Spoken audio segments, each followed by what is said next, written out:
Welcome back to the 5th annual FANNIE Awards!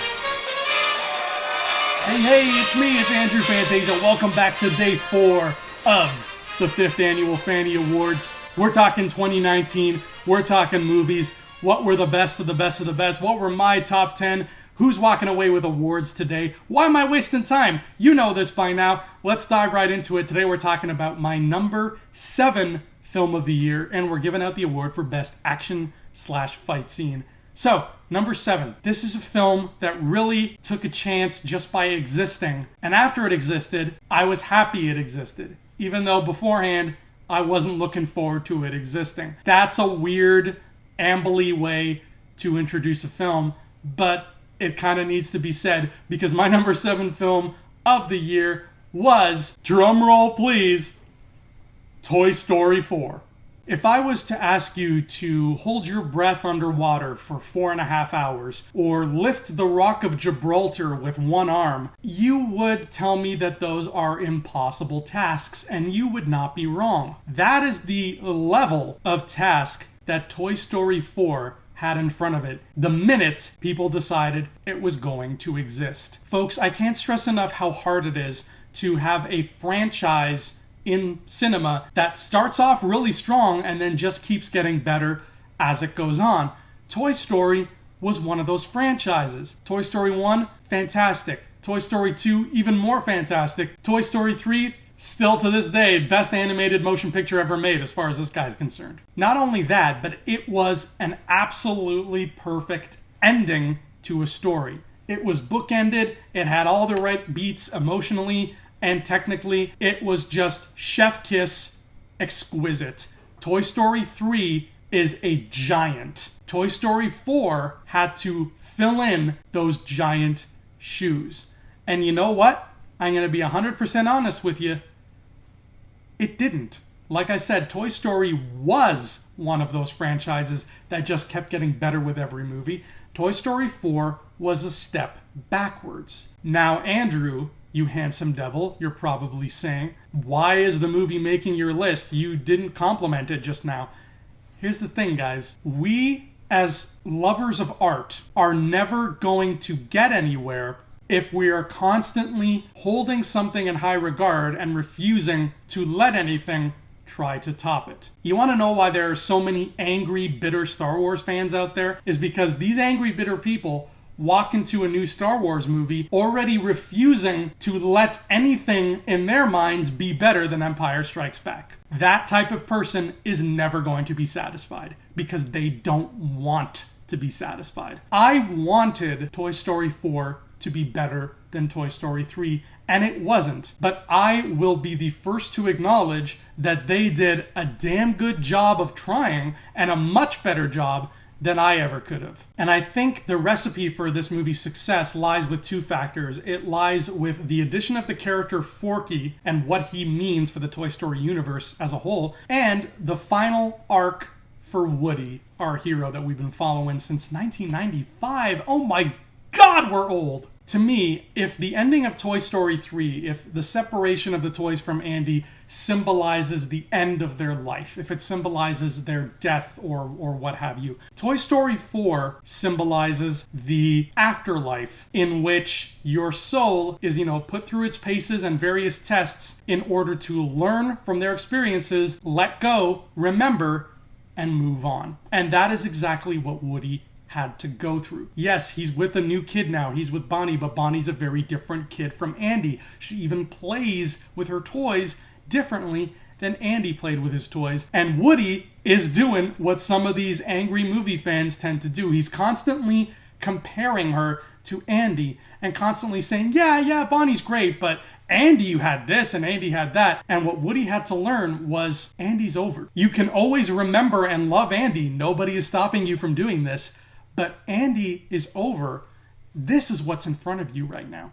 And Woody had to acknowledge that his life was going down this new path. He had to make peace with what that meant for him as a toy and what it meant for his friends as toys. That is some deep, deep shit. And that is why Pixar is the king. You don't see Blue Sky Entertainment doing this kind of stuff. You don't get this level of goodness in Ice Age, folks. It's just a squirrel with an acorn.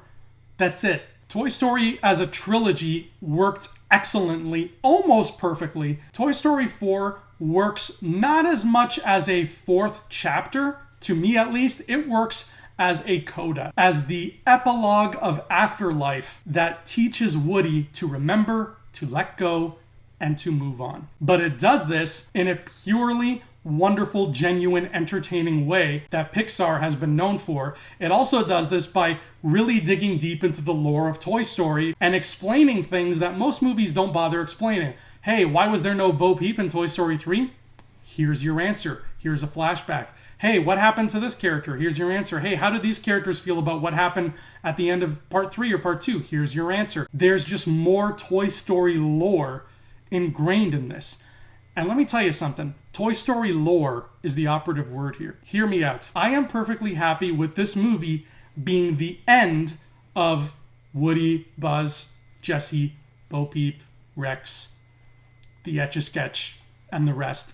I'm perfectly happy with this being the end of their story. In the same way that I'm perfectly happy with, say, The Rise of Skywalker being the end of the Star Wars story, or Avengers Endgame being the end of the Infinity Saga. But I think, and I want to know if you all agree with me, there might be room somewhere down the line for Pixar to make more movies that take place in the same universe about other kids and their other toys. Because this world is so rich. It's the world that kickstarted Pixar's career, and rightfully so, with such interesting magic and rules and contrast between toy life and real life. I want to dive deeper into it, just not with Woody and Buzz and everybody, because I'm content with where we ended with them. But I want to see more Toy Stories. And I think Toy Story 4 is what made that possible. After Toy Story 3, I was like, I'm good, I'm done. But after Toy Story 4, I'm like, let's walk away from them. But you know what, Pixar? Tell me more.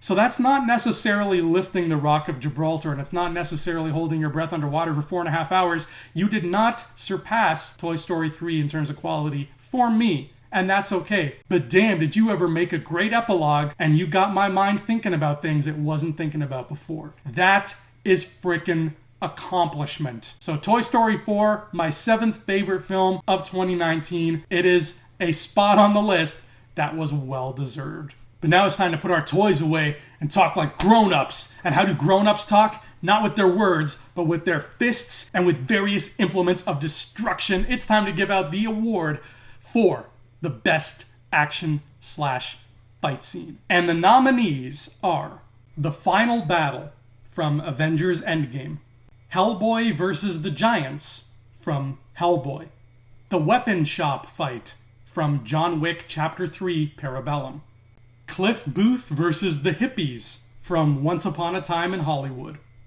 and the final battle from Terminator Dark Fate. And the very violent Fanny goes to the Weapon Shop battle from John Wick Chapter 3 Parabellum. The John Wick movies have become infamous for just the brutality and sheer shock value of their fight scenes. They have gotten very creative in the stunt department to the point where it's not just a guy punching people and shooting people, it's a guy punching people in the throats and shooting people in the ears and all kinds of other stuff, using everyday items as weapons. It is just pure insanity, and I don't think it ever got more insane, more intense, or more gruesome than the Weapon Shop battle towards the beginning of John Wick Chapter 3 Parabellum. This fight was destined to be great from the second it began. You see John Wick run into this old antique-looking store, but then all of a sudden the lights come on, you get a closer look at the antiques in the store, and they are not Ming vases and, beautifully lacquered bits of china. They are guns and knives and axes. In short, John Wick has just stumbled into the perfect place in which to be John Wick. And when the group of assassins rushes up the stairs to face him, they find John quite literally in his element. Next thing you know, display cases are being smashed, axes are being thrown, knives are being hurled, bullets are being fired, and it is utter calamity. And somehow, it never felt forced. I have talked to a lot of people who have watched this film, and nobody I know has made the comment where they're like, oh, of course he happens to walk into a shop that has weapons. How utterly convenient. I haven't talked to anybody who critiqued the movie like that. Everybody I talked to was like, oh my god, my mind was blown when he walked into that store, and it turns out it was a store that sold weapons. That's the power of John Wick. And that fight, from start to finish, was everything we had been hoping for. We'd been waiting with high hopes since the end of John Wick 2, and that let us know you are in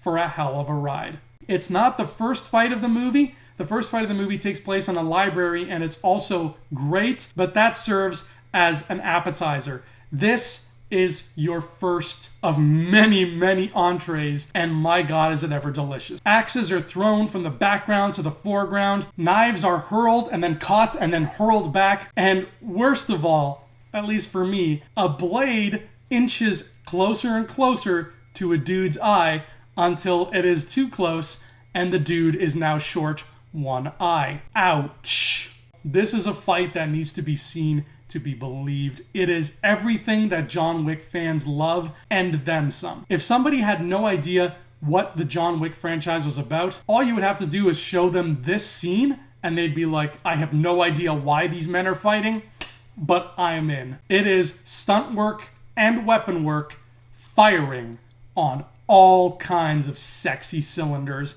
and I love it to pieces. But that's day 4 of the 2019 Fannie Awards. Congratulations, Toy Story 4. Congratulations, John Wick Chapter 3 Parabellum. You guys walked home with some awards today, but there's still more to come. Stick around. Tomorrow is day 5. We will be talking about my 6th favorite film of the year. And we will be giving out the award for the best movie trailer of 2019. I'll be right back. The Fannies will be right back. You'll be right back. I know. I'm watching you.